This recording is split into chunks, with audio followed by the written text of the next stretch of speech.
Dua evaluasi STY jelang playoff, kabar Jeans Raven striker baru Garuda Muda. Martin Paes banggakan perjuangan timnas U23. Simak informasi selengkapnya hanya di Garuda Space Update.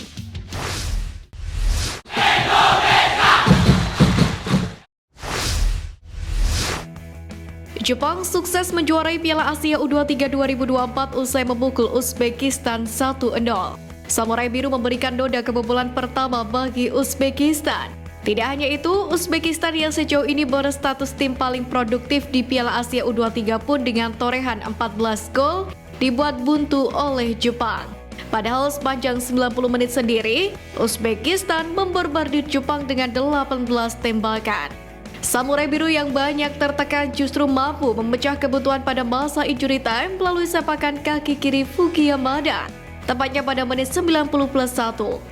Uzbekistan sejatinya punya kans emas membalas via sepakan penalti Umar Ali pada menit 90+10. Namun penalti itu bisa dimentahkan oleh Leo Kukubo. Jepang kini mencetak sejarah baru sebagai negara pertama yang mampu 2 kali memenangi titel Piala Asia U23. Di lain kesempatan, Ketum PSSI Erick Thohir mengapresiasi penuh Timnas U23 Indonesia yang mengakhiri turnamen Piala Asia U23 2024 sebagai peringkat keempat. Berada di posisi keempat, tugas Marcelino dan kawan-kawan belumlah selesai, di mana Garuda Muda akan menghadapi Guinea dalam babak playoff Olimpiade Paris 2024 tepatnya pada 9 Mei mendatang.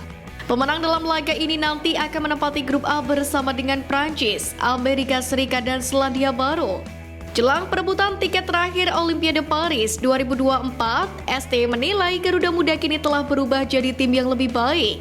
Juru taktik asal Korea Selatan ini mengatakan mindset pemain telah berubah dibarengi dengan kemauan dan tekad yang kuat. Tentu saat ini saatnya Timnas Indonesia untuk kembali menatap fokusnya dan mengembalikan motivasinya untuk merebut tiket Olimpiade Paris 2024 dengan mengalahkan Guinea U23. Sintayong menyebutkan dua faktor yang menyebabkan timnya gagal menembus putaran final Olimpiade 2024 via 3 besar Piala Asia U23 adalah kedalaman skuad dan kelelahan. Soal kedalaman skuad, Sintayong menyebut bahwa ada jarak yang sangat jauh antara pemain inti dengan pemain cadangan. Hal ini membuat Sintayong menurunkan daftar 11 pemain yang hampir sama setiap laga. Masalah kedalaman skuad membuat timnas U23 Indonesia pun bermasalah mengenai kebugarannya. Bagaimana tidak, Garuda Muda tampil di 6 pertandingan dalam 18 hari saja.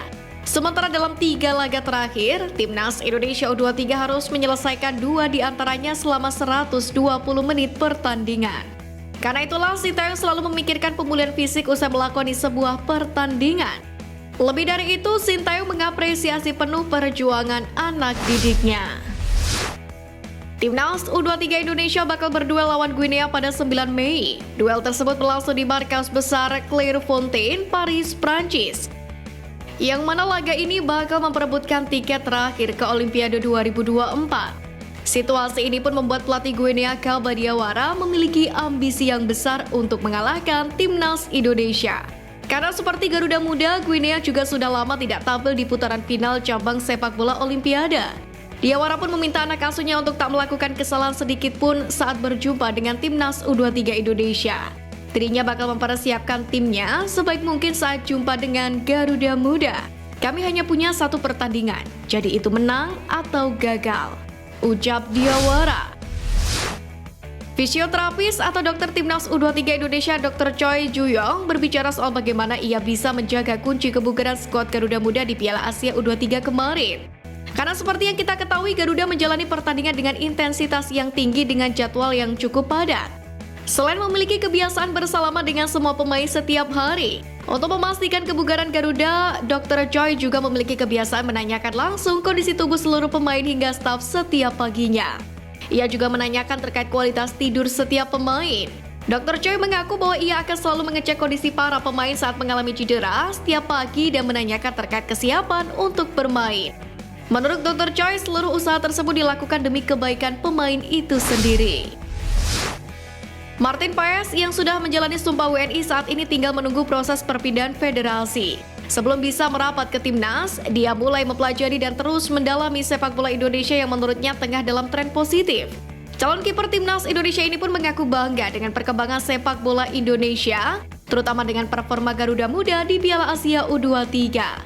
Berpandangan jauh ke depan, pemain kelahiran Nijmegen ini pun ingin Indonesia bisa tampil di Piala Dunia. Sudah sah menjadi WNI, dia pun bersedia untuk saling bertukar ilmu dengan pemain tim nasional. Sementara itu saat ditanya mengenai langkah mantapnya alih warga negara Indonesia, hal ini dilakukan karena ingin bisa memberikan kehormatan untuk neneknya yang lahir di Kediri. Calon pemain naturalisasi Jens Raven diketahui berposisi sebagai penyerang yang tercatat membela Dordrecht U21. Di klubnya tersebut, Jens Raven sudah tampil dalam 19 pertandingan dengan koleksi 6 buah gol di 2023-2024.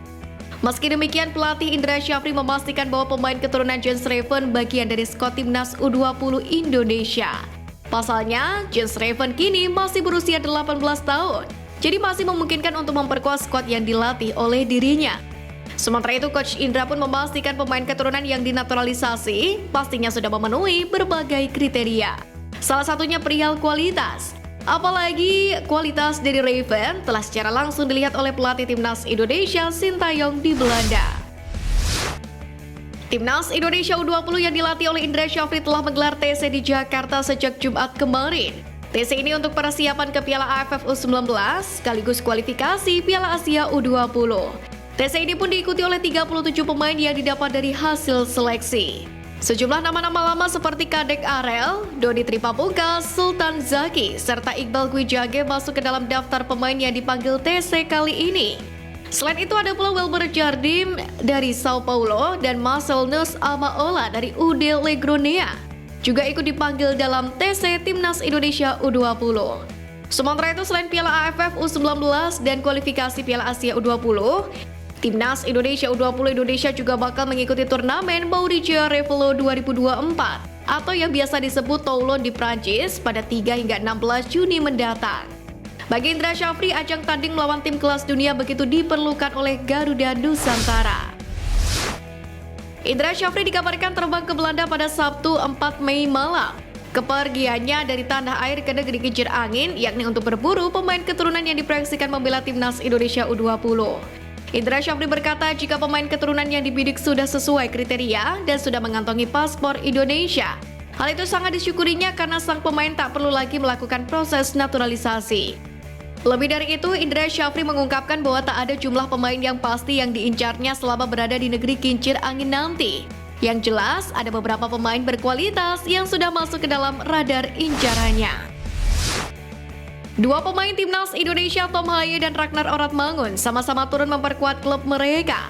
Haye tampil penuh bersama Heerenveen, sedangkan Ragnar melahap 16 menit terakhir waktu normal untuk Fortuna Sittard. Keduanya pun sama-sama melalui pekan ini dengan hasil imbang. Heerenveen sendiri pulang dengan skor 1-1 dari markas Almere City di Yanmar Stadion. Dalam pertandingan ini, Tom Haye sempat menjadi algojo titik putih, namun sayang peluang untuk comeback itu sirna setelah Tom Haye gagal mengeksekusi dengan baik. Dengan ini, Heerenveen melewatkan satu kesempatan untuk membuka harapan lolos ke kompetisi Eropa musim depan. Bahkan peluang Heerenveen di atas kertas bisa dibilang telah tertutup. Sekian News Flash kali ini Sobat Garuda, mari terus dukung perjuangan Timnas Indonesia. Nantikan News Flash edition dari Garuda Space selanjutnya. Terima kasih dan salam olahraga.